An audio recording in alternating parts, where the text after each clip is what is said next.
Hey everybody. Today I'm a wee little bit tired. Lots going on.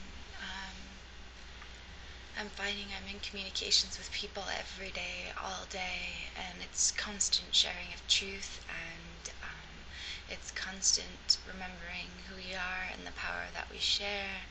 And it's so very beautiful to watch everybody just awakening everywhere. And so even last night was beautiful. There was a group of us that got together downtown Toronto, and we're talking about all the ways in which we can, bring forward 2012 with this new collective evolution of, awakening to love. And so it was just beautiful to see everybody there. But I think the main reason why I want to share today was predominantly because I just wanted to share a little bit of stories about how I've watched myself and my practice and my life evolve since I've been learning how to train my mind. So, about 3 years ago,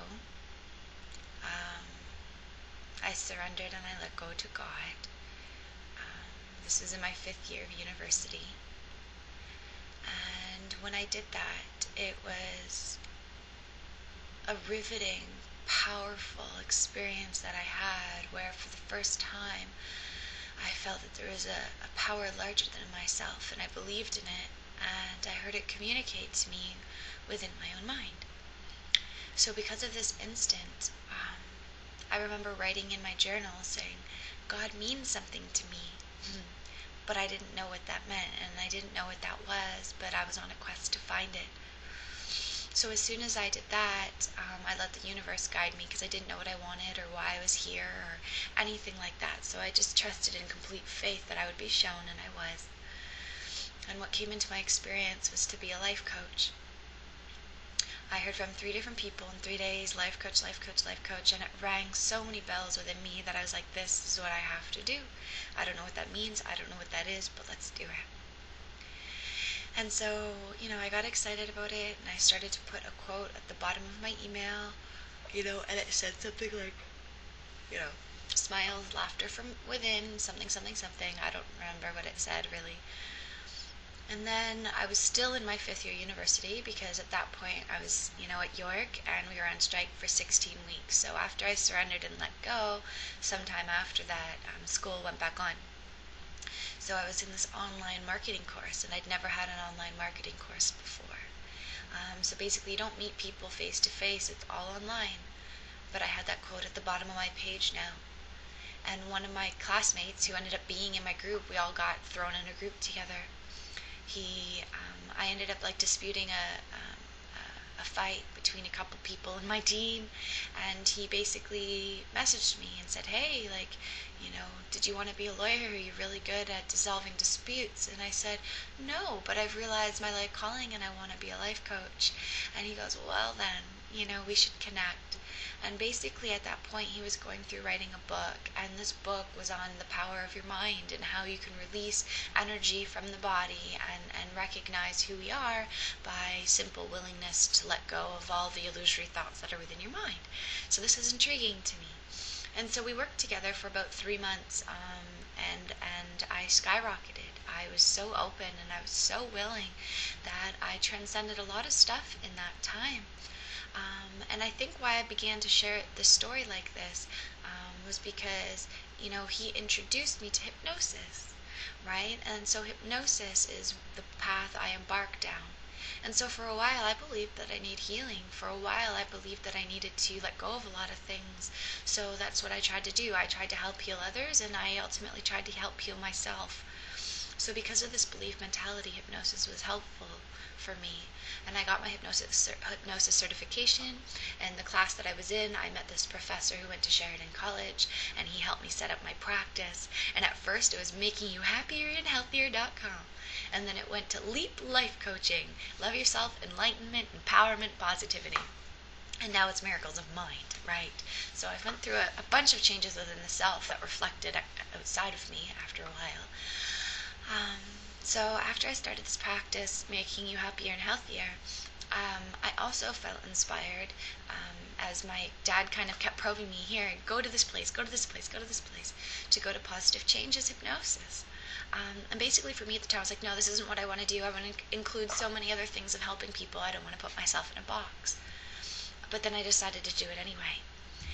And basically, being at PCH, Positive Changes Hypnosis, I learned so much because I learned how to trust myself, and I learned how to help by helping others, and I learned by teaching others, and I realized that the message was always the same, but it would come out differently depending on who I was with.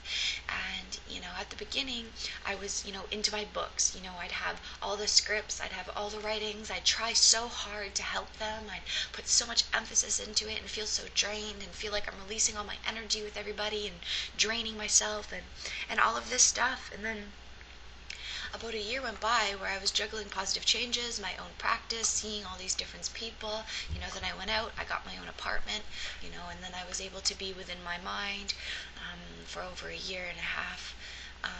And then, things just started kind of shifting in my life where I realized that, I really need to stop trying so hard, because I was trying to heal people and I was trying to fix people and I wanted people to like me, and I was going to the gym 6 days a week, and I was, planning all my meals and trying to eat so healthy and trying to be the best person I could be, and just, doing that whole fast, quick pace, mundane life of this world, because I thought that I needed money, and I thought that I needed to lose weight, and I thought that I needed to be, look good in the eyes of my parents and everybody around me, and I just wanted to do the very best I could.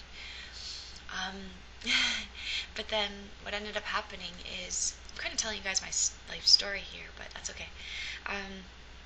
And then what ended up happening is last year, 2010 in October, I asked the universe, if it was possible, I would love to go to Hawaii and put on a workshop. Thank you, thank you, thank you. And I put that out to the universe. And within a week, a lady contacted me and said, hey, I love your website. I love what you do. I realize we're new Facebook friends. I was wondering if you were interested in putting on a workshop in Hawaii. Boom, there it was. My prayer was answered. And that's the thing, that's what life has been for me since I surrendered the first time. Amazing synchronistic events that I can't help but deny the beauty and the perfection of the universe. That the universe has been guiding me, I haven't been guiding myself. That I've let go of, my own will and taken the universal will and didn't even know it. And so through this process of trying to help others, I was learning to try and help myself.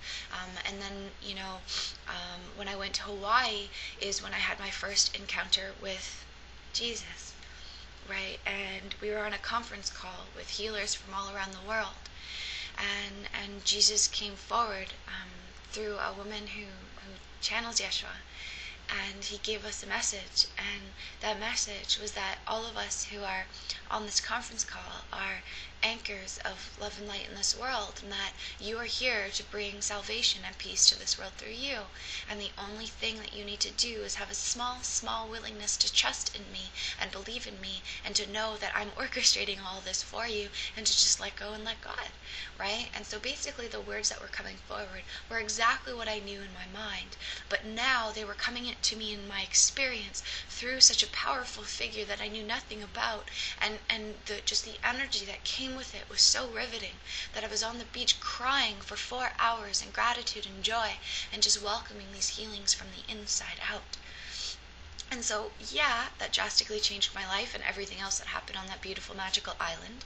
And then when I came back, again, I did this. God, okay, I'm trying to hold on to this man that I think is perfect for me, and I know it's just, me trying to hold on to it. I know I'm trying to hold on to trying to lose weight and have this physical body, but I know it's me just trying to hold on to it.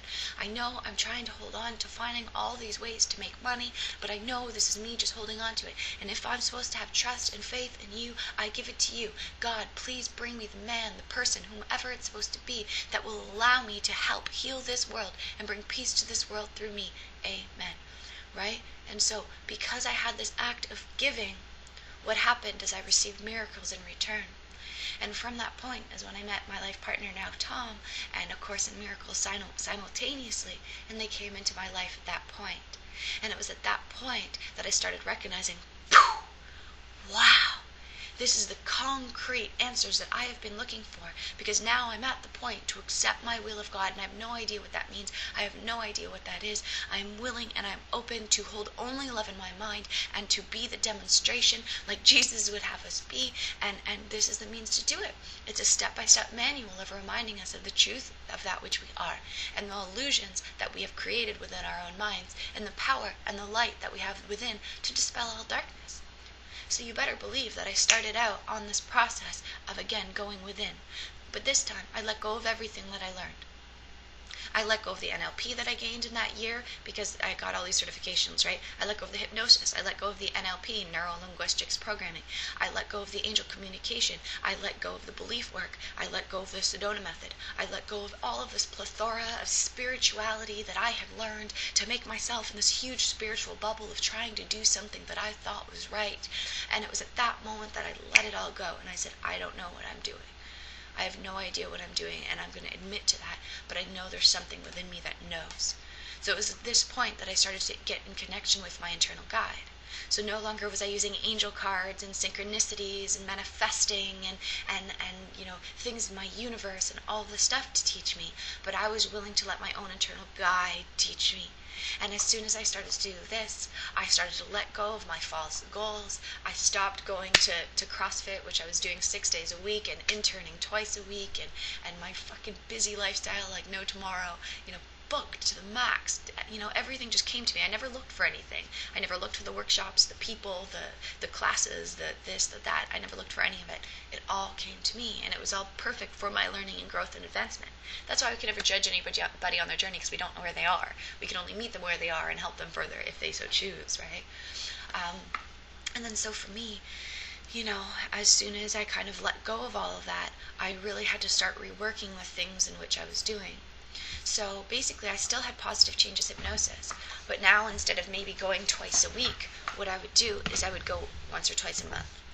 And I began to learn to trust my internal teacher, right? So that no longer am I needing the books or what I learned or what I thought I knew, but I recognized that I was connected to the infinite and the divine when I gave myself to communication and to giving to others in every now moment.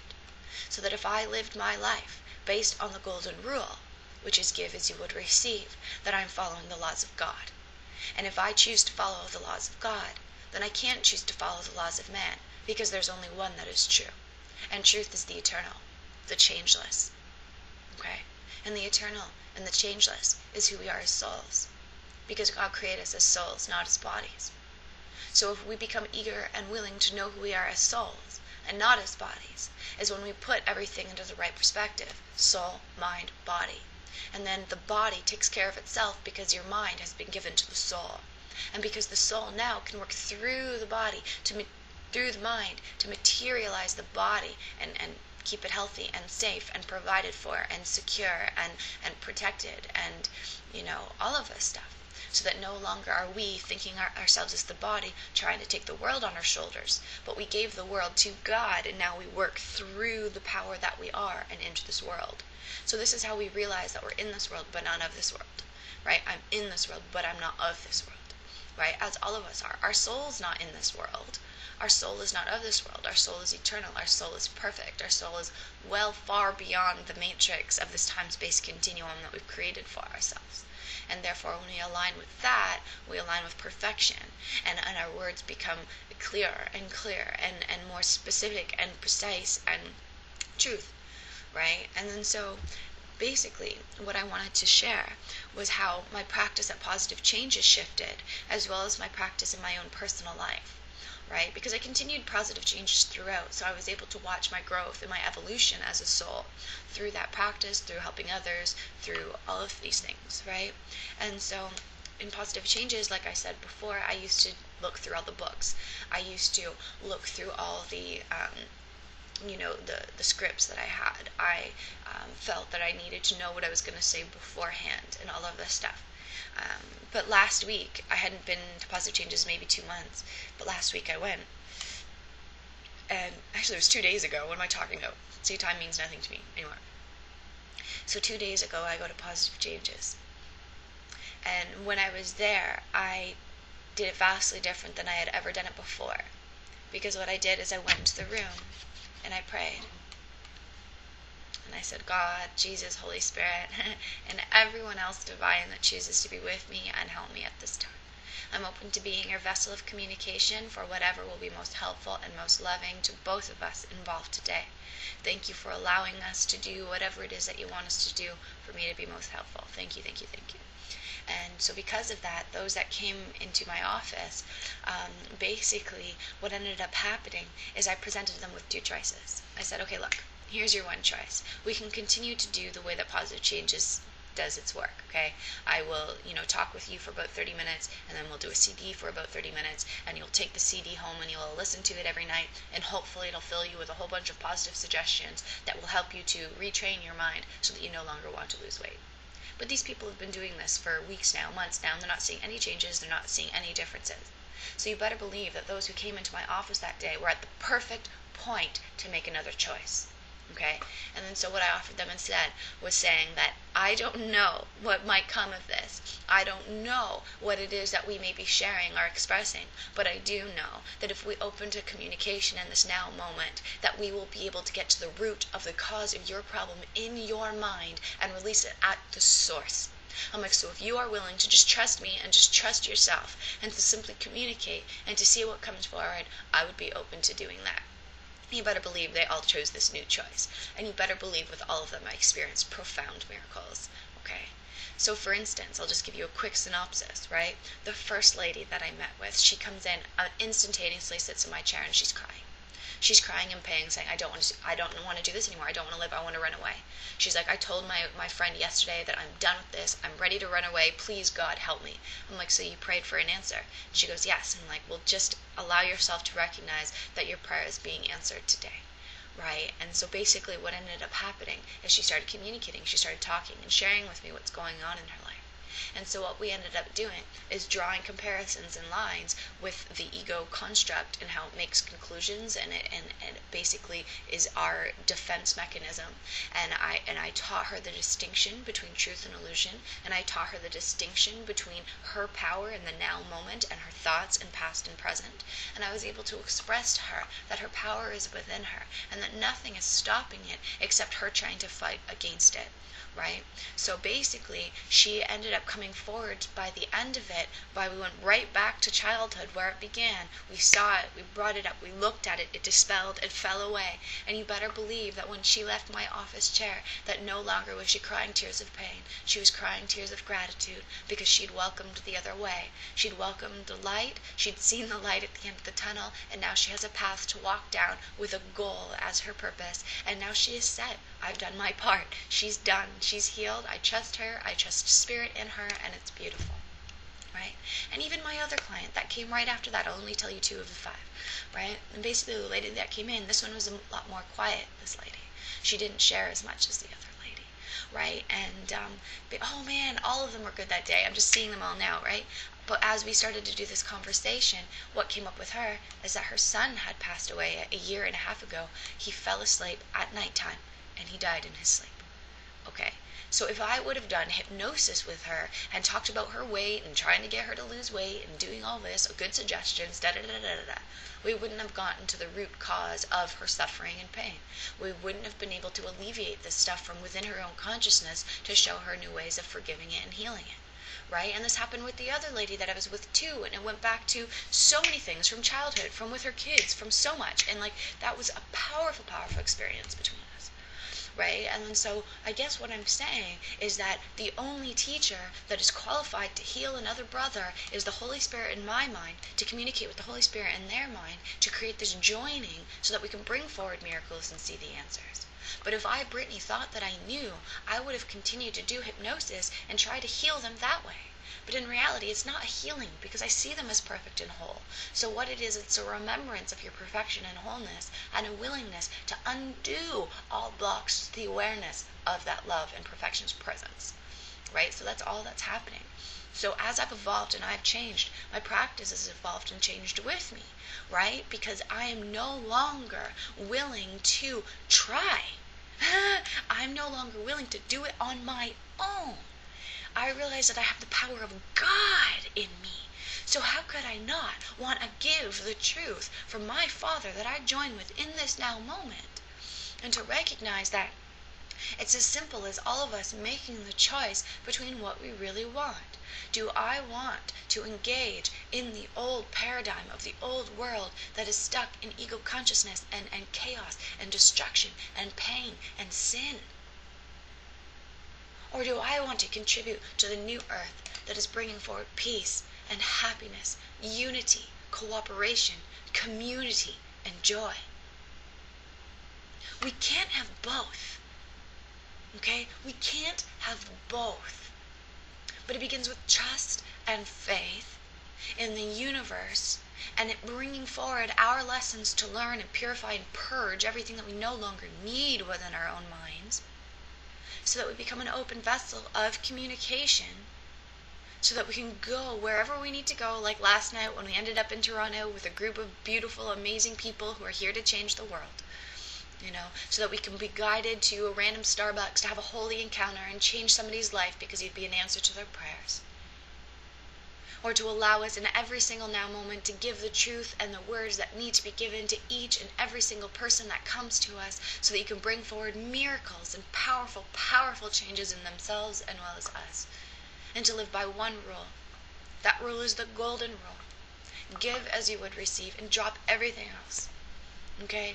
Just because we have a job and work 9 to 5 doesn't mean we have money and we're abundant. Because a lot of the time we still think that we have this sense of lack and we don't have enough and we still need to make more, and oh my God, what if we can't pay the bills, and oh my God, and oh my God, and oh my God, and oh my God. When really what it is recognizing our abundance that is within here and allowing us to align with that in our own consciousness and allowing the abundance to flow. Right? So I'm not saying to anyone, go out and quit your job or go out and stop listening to everything that is around you, but instead bring awareness to it. And ask yourself, why am I doing this? Am I doing this for the purpose of self-growth and because I love it and because I want to? Because I'm eager to see differently in this place, because I'm open to helping people? Or am I here just because of the money, because I think I have to be, because this is what I've been doing year after year after year after year, because I'm comfortable, because I wouldn't know what else I would do, because I'm afraid of not having money, because I'm afraid of losing my house? Which mind system are you in? What is it that's keeping you captive and held to this body in this world? Get rid of it. I got rid of all of it. Anything that had to do with my body, gone. Anything that had to do with making money, gone. But you better believe I still make money, and my body's healthier than it's ever been, and I eat healthier than I've ever been, and I'm still active. And yet you better believe it is all guided from the space of now. It's all guided from the divinity through me, and it's all perfectly orchestrated to be most helpful for me and everybody else around me.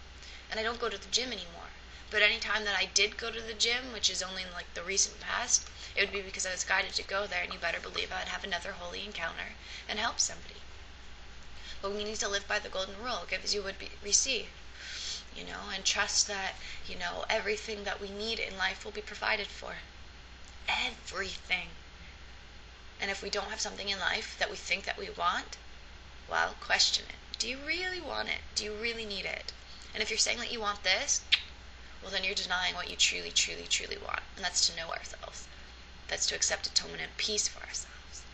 And give it to the world, because this is where our true happiness comes from. This is where our true peace comes from. This is where our true love and joy comes from. And it's the stable kind, not the up and down roller coaster of life that ego will trap us in within that mind of duality. If we think we're happy and yet we're still engaged within this world and with this body and with all of these things, then we are allowing our mind to still control us and keep us limited. That we haven't experienced the unlimitedness of what happiness and joy truly is when we know ourselves as a child of God, but instead it's one that has been fabricated in our mind, and it's the peak in which we could take ourselves, because it's all that we know that happiness could be, and most of the time it's derived from something outside of us, because that's what the ego does. Oh, when I'm with a particular person, when I'm out in nature, when I'm doing a particular thing, when I'm riding my bike, when I'm doing this, when I'm doing that, when I'm watching this. But perfect happiness comes from within, and it's stable, and it's peaceful, and it's ever expanding. It doesn't go the other way, though. It doesn't. So, I guess with me sharing this was basically just a little bit of what I have experienced right? And then so obviously this change within myself has reverberated to my family and those around me. But I guess this is just something that I will be able